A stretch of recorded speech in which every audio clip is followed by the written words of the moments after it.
શું ફ્રીજમાં રાખેલો લોટ ઝેર બની જાય છે?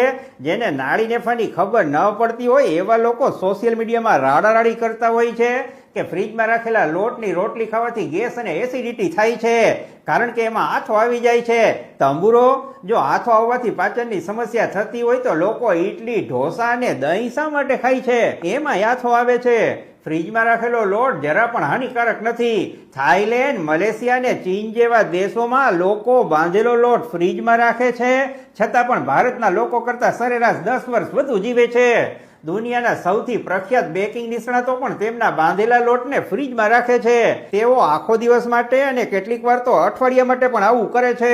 તમે કહેશો, કાકા લોકોને અવડા રવાડે ન ચડાવો, તો સાંભળો વિજ્ઞાન શું કહે છે. બાંધેલા લોટને ફ્રીજમાં રાખવાથી કોલ્ડ ફર્મેન્ટેશનની પ્રક્રિયા થાય છે. જ્યારે લોટને ફ્રીજમાં રાખવામાં આવે છે ત્યારે ફ્રીજનું ઠંડુ તાપમાન હાનિકારક બેક્ટેરિયાના વિકાસને ધીમું